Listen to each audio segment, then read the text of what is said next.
Chineke mee abotu wadi Chineke mee abotu wadi onye hụrụ taa ịmakwa ga-ahụkwa echi Chineke mee abotu wadi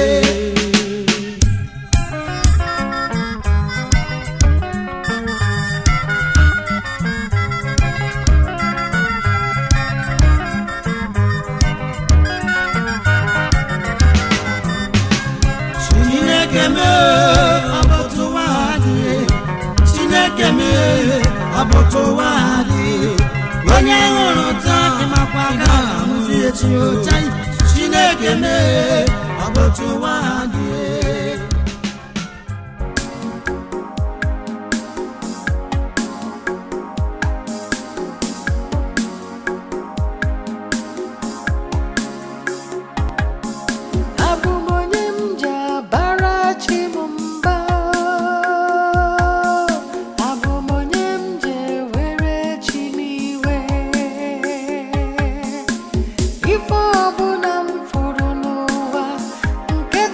Sarah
agote. Ayo wala ayo. Biko ocha bule la no. Ya. Diga de lo chena. Abole na la the organization. Biko. La tu flo gage e church azo no boss na de ne. Awon mo sta. Aga di ebu. Association in Jahia, Ebuloke, Omabi Development Union of South Africa. Also had available the Royal CPP in God like so. Translation. Abolition of diviners ambassadors on the woman. How is social? Why now? Today, God are well official. Today, God are well official. By Osho, that's why I'm not here now. Today, God are well official. You don't people, never, you know what you know.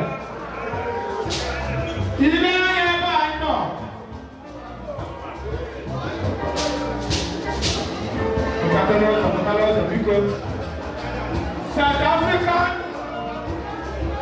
wife's husband, one then we home in it. Kaibo, the man is the one to do. I'm willing to one to do. If you show today, God, I just picture. Oh, the man, oh, today you were last night. You get your answer. Oh, the woman you come and watch us. Okay, if you are getting a message, the higher will come. I want to know if I give you one year to do. I'm going to go back. Hey, one now, I'm going to go. Or shall I go? I can never go. That's why I choose Princess Onaga. No blood is idle.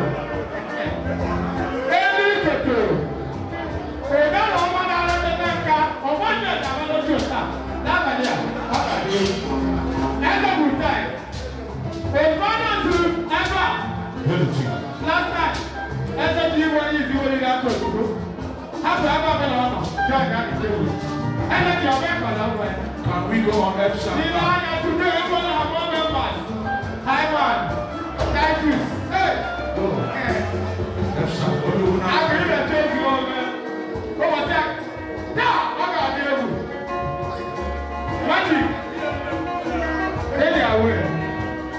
What was that? I hear you. I get me. Move the job.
Abelia, Mayor, Magic. I saw them as well. I am on equal, I am free. Okay, what I do? Or them as well. Makala, I'm on that time. Before I walk, get out to do the money. Who ain't that to do? Or lose your love and I come home. No, I can't get out to do. No. I saw them as well. 30th of September. Oh, yeah, man, I'm in there, Magic. I'm back, it's a man. Don't believe that on the door. I'm feeling that none of the doors are here alive. I want to go. I didn't have a I'll follow right.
Where is the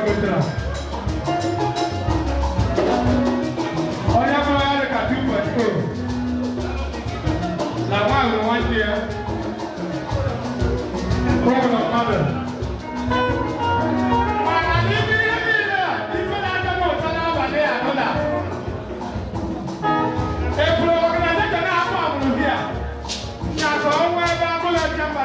Thank you.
Let's go.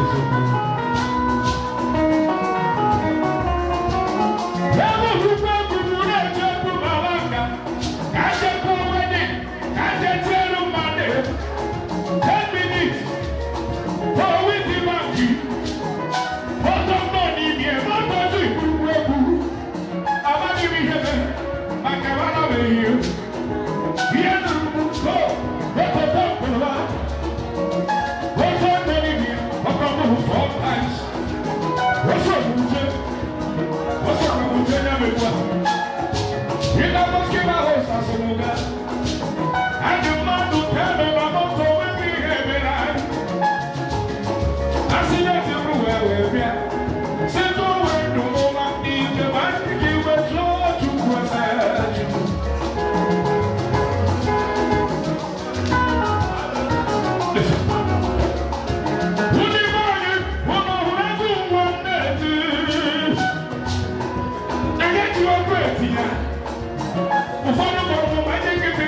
se na wo nya di bia aka kansa kwado wo ke wo na bu bega e wo wa Guna chigi ni mama Yile tete Guna chigi ni mama Yigo muri mama Guna chigi ni mama Yile zaya Guna chigi Yawa mara kema no kani no wande Guna chigi ni mama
Less than 5 minutes now. I have to tell you, remember. See you never go to see Saturday. April, hey, next order. Who come up on the belly? One Titus. Go to meet today, and I will be meeting here. Never be meeting here. Meeting there, maybe in one problem. Oh, you are good to any meeting there, and I did not say. You may be here in one problem. Because every one of us is one year. Because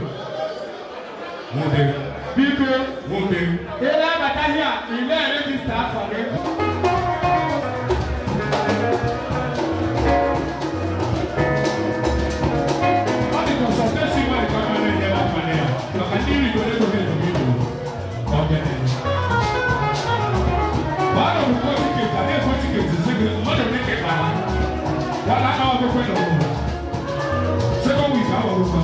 I don't care about my water. When I put my arm on something, I know.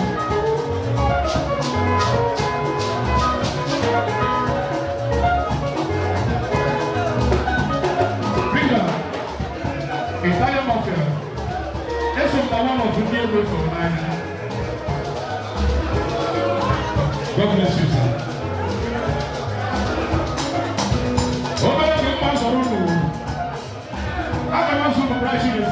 The view, everyone on the keep as well.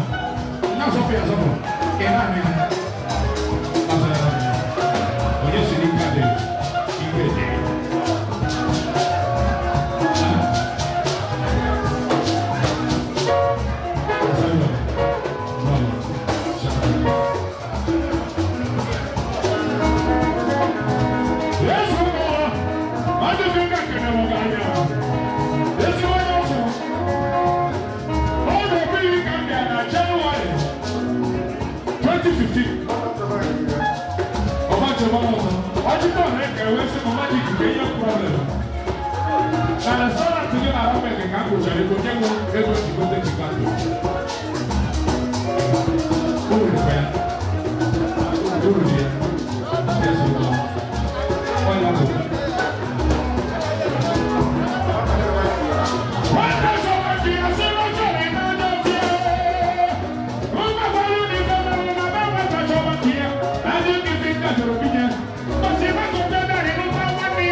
Before you.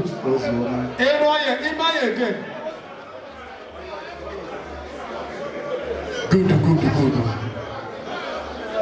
Already.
Only 5 petrol.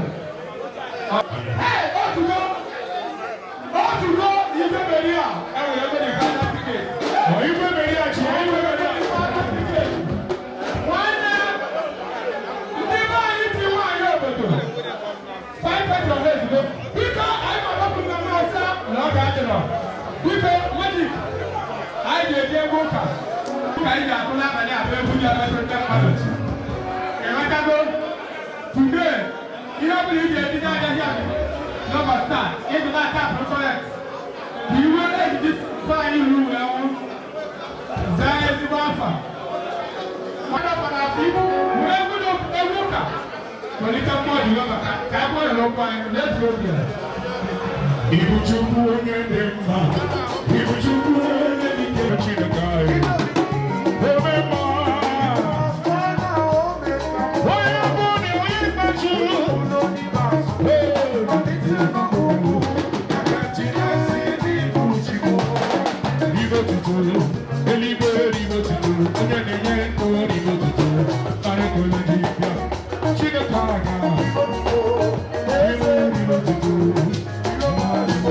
What you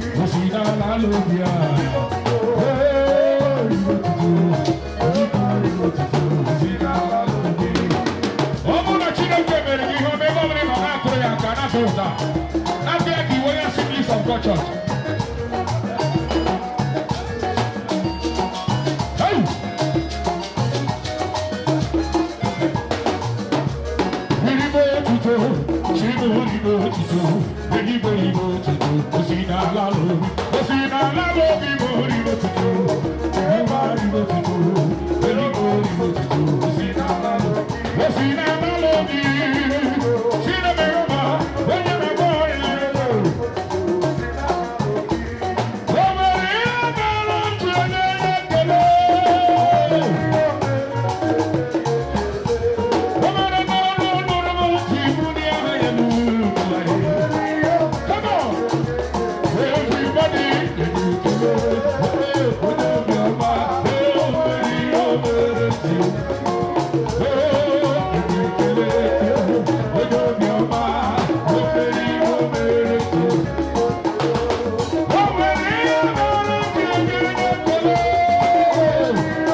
This one.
Ihe ọ dịbụ 94 years. Mana ya bịara ya 90. Ịghọtago? Mmebi ya gbara na ọ sị nọ 94. Mana ka ya mana eji ya 90. Ịghọtago? Ofu 99. Ịghọtago? Ofu ihe ahụ ka ọ bụ. Abalị a ga-adị egwu. Gwansi ebira hia ya adịla gị ọsịsọ. Onye anyị na-emewe ka ibia n'abalị a. O biri ezi ndụ. Ọ nwere ndị mmụọ ozi na-anọ mfụrụ. Ihe ndị mmụọ ozi na-adị ga-abịa hia bido ọrụ bụ 12. Mana egwu akụrụ na 6 of 4 gbadata. Ịghọtago? Ị ga-akpọtụtakọrọ m ndị ọzọ ka ha batazie n'ime m. Maka ọha maka njikwa anụ. Ịghọtago? Uche adị mmewu. Ile anya ofu onye ekwula akụrụ niile. Ịfọ na ọ dị ezi. Were mmemme ji ihe ebe o kwesịrị ịdị. Kpee ekpere kpeere ndị mmadụ ka ha bie ndụ ruo kọmpani a. Ihe ọbụla iji na-eme n'abalị a, ihe ọbụla ị na-eso all seed iji na-atap correct. Thank you, man of God. Praise the Lord. Praise the Lord. Hallelujah. Aga m eji oyibo olugbo okwu. Just like the Honorable MC Shuru.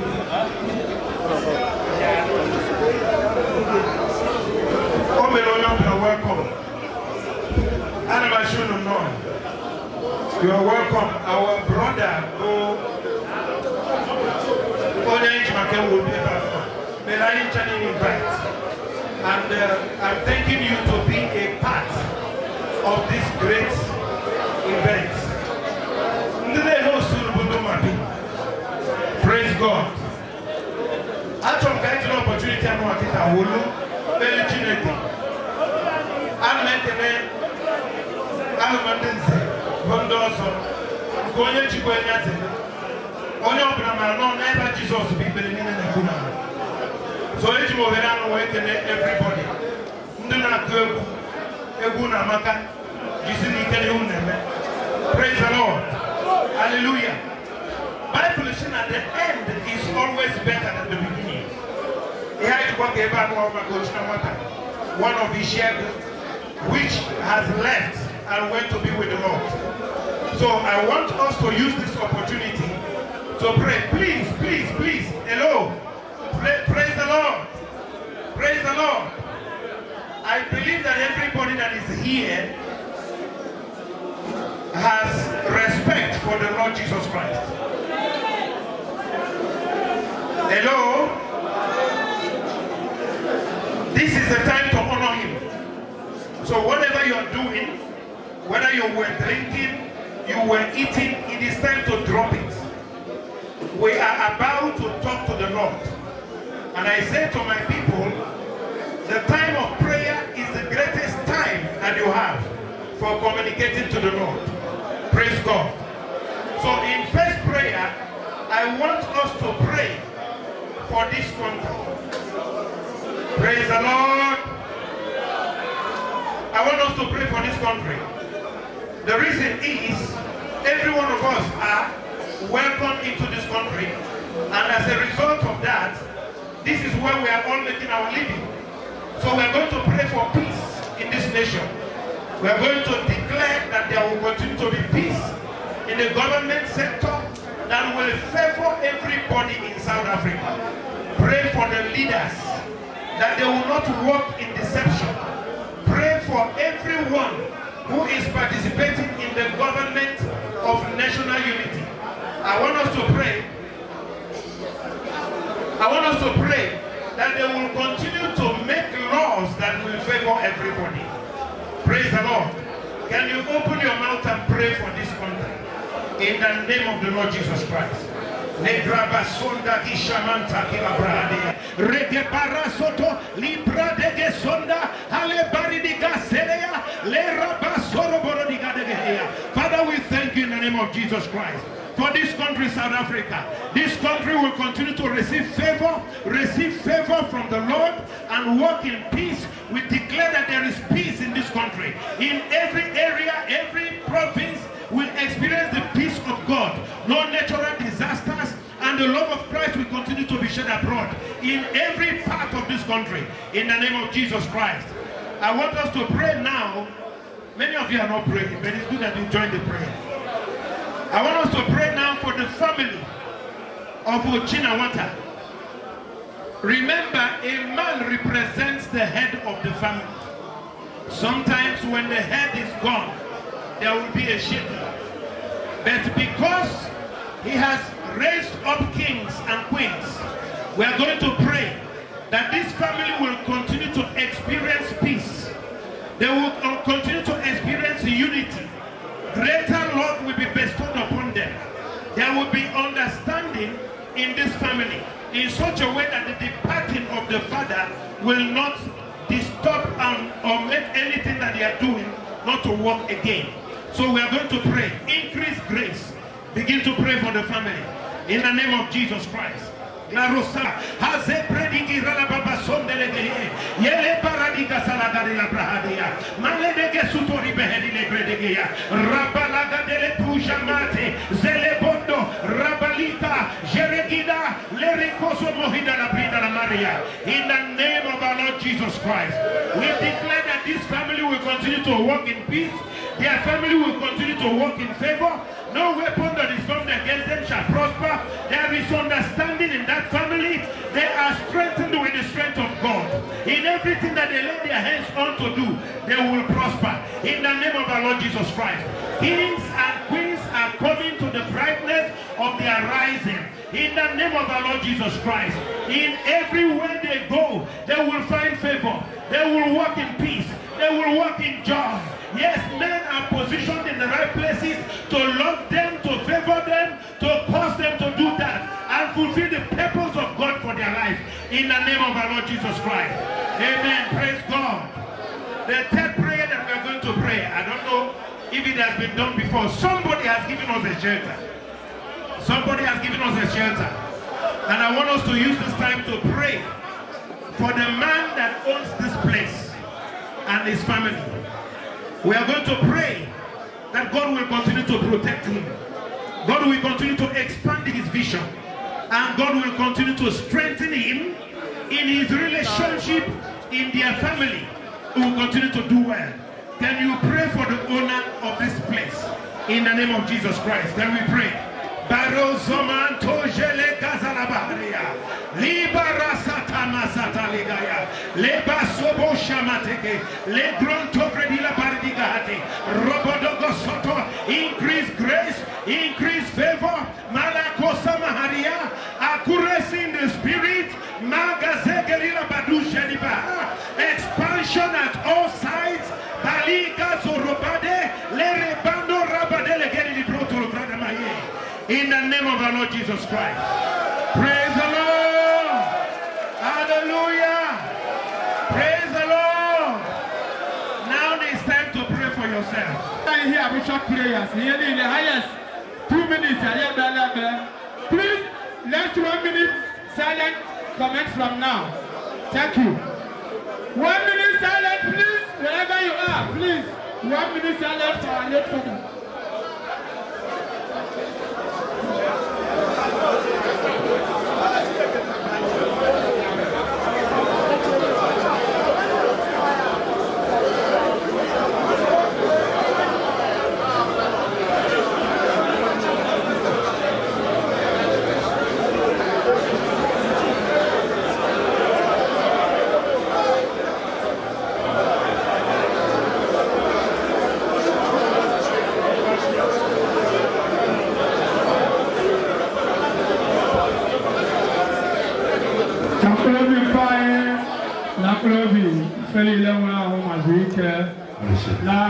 Jesus.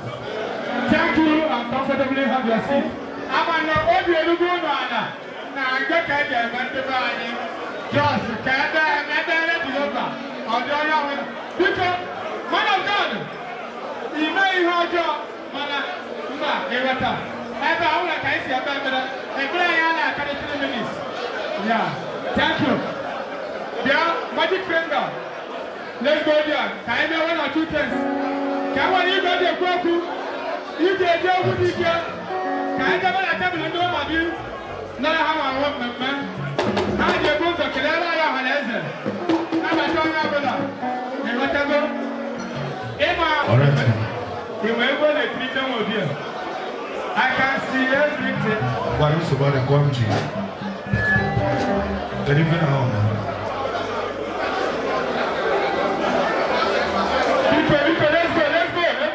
I can see everything turning around, everything turning around, everything turning around.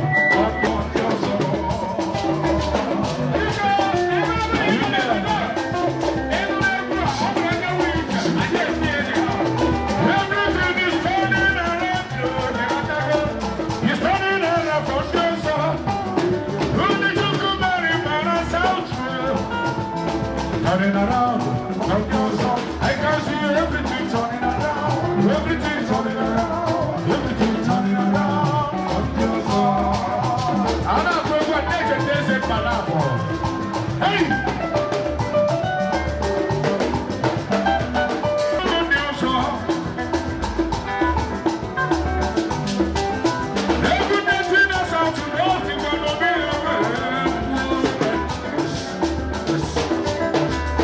turning around.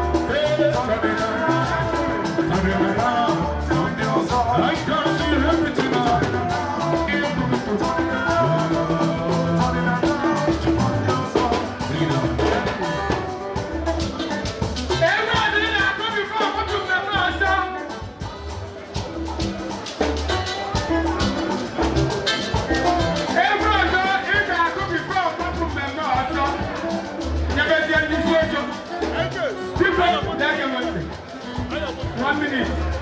We have 1 minute. Canada, South Africa.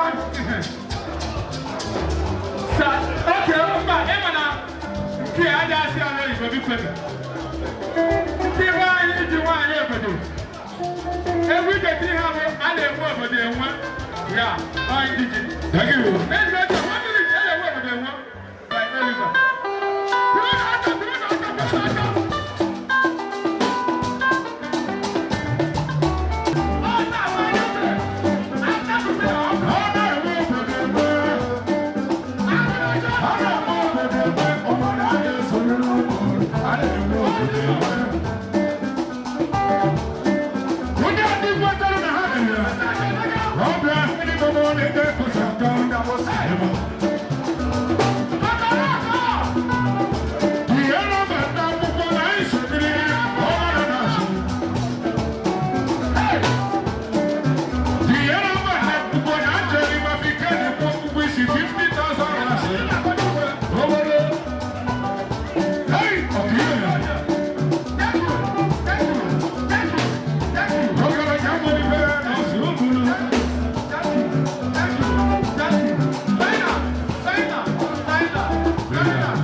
The villas ambassadors, the villas, ambassadors, the villas, ambassadors, because ambassador. Anamase, Ozonde Wazo, Zende Uze, Obande Waba, Ichi de Wichi, when you want to go to the Yazere. Because Anamatoka, Wooden, Biabico, Kisini Yapati, wherever the man, Dotara, the deputy president of Nigeria, the Villas ambassador. Because Ghana Batala, no.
The vice chairman of UDI, Welfare Association, Kingsley Adonia, Oji, Akisa Regabaru, people, Adabelega, Nasikana people.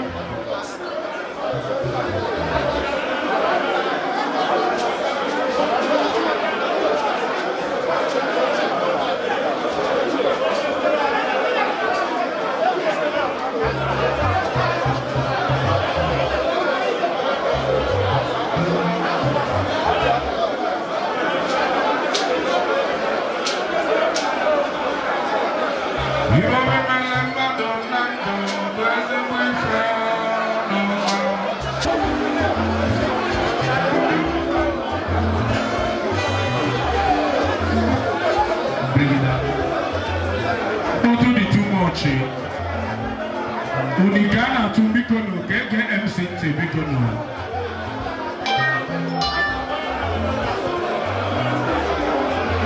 What are you working? Oh yeah.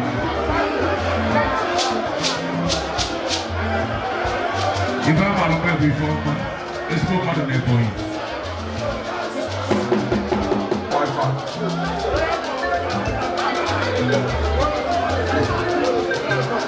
You don't make a little more than to me, but that's one more than a little more.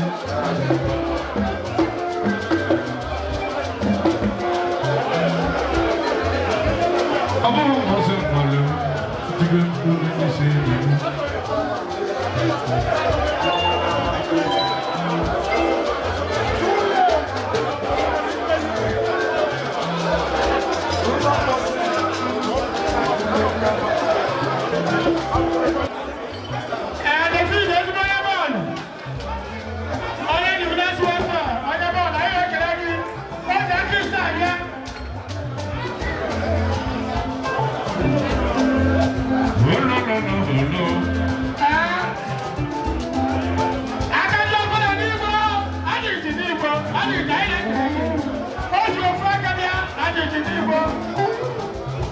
Johnny Walker. Josina Korea.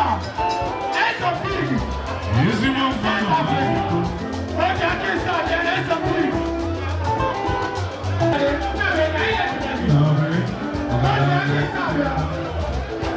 No.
Are we there yet? What's the apple?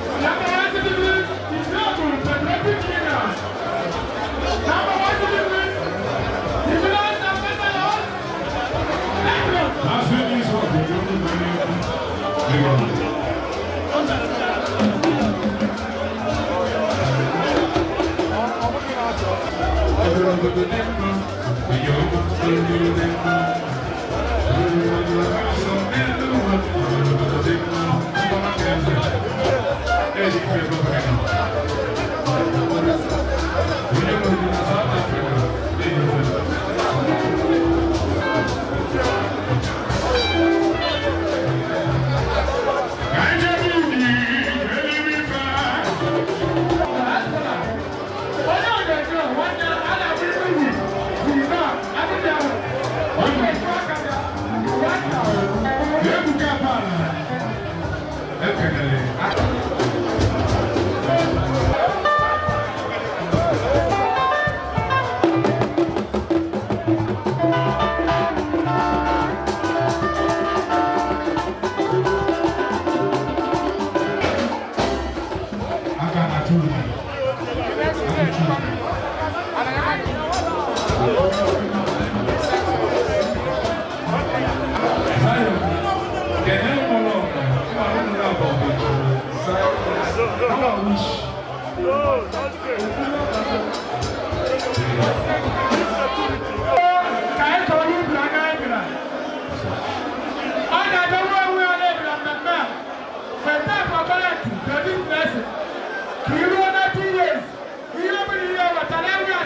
Yes,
Check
I love you. Camera cambiaron de una.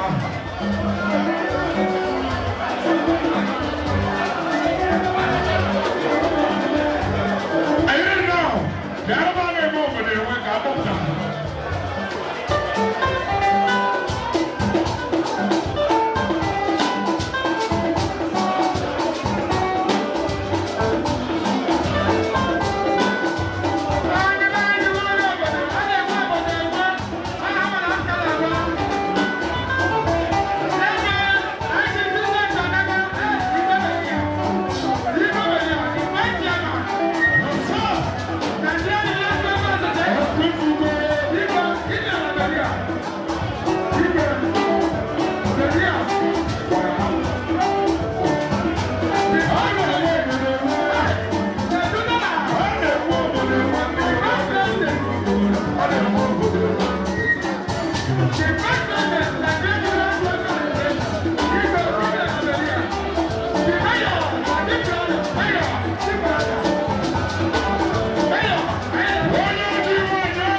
What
Okay.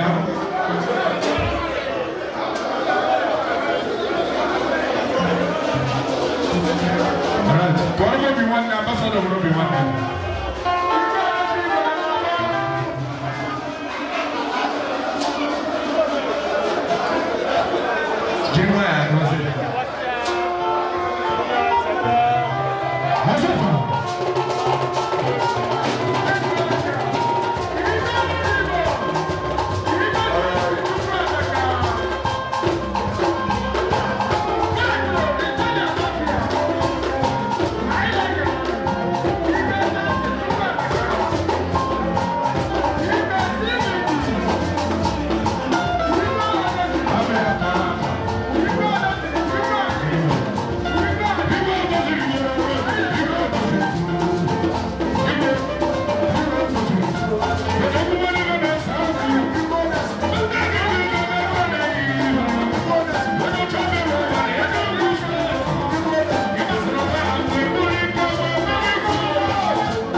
Thank you.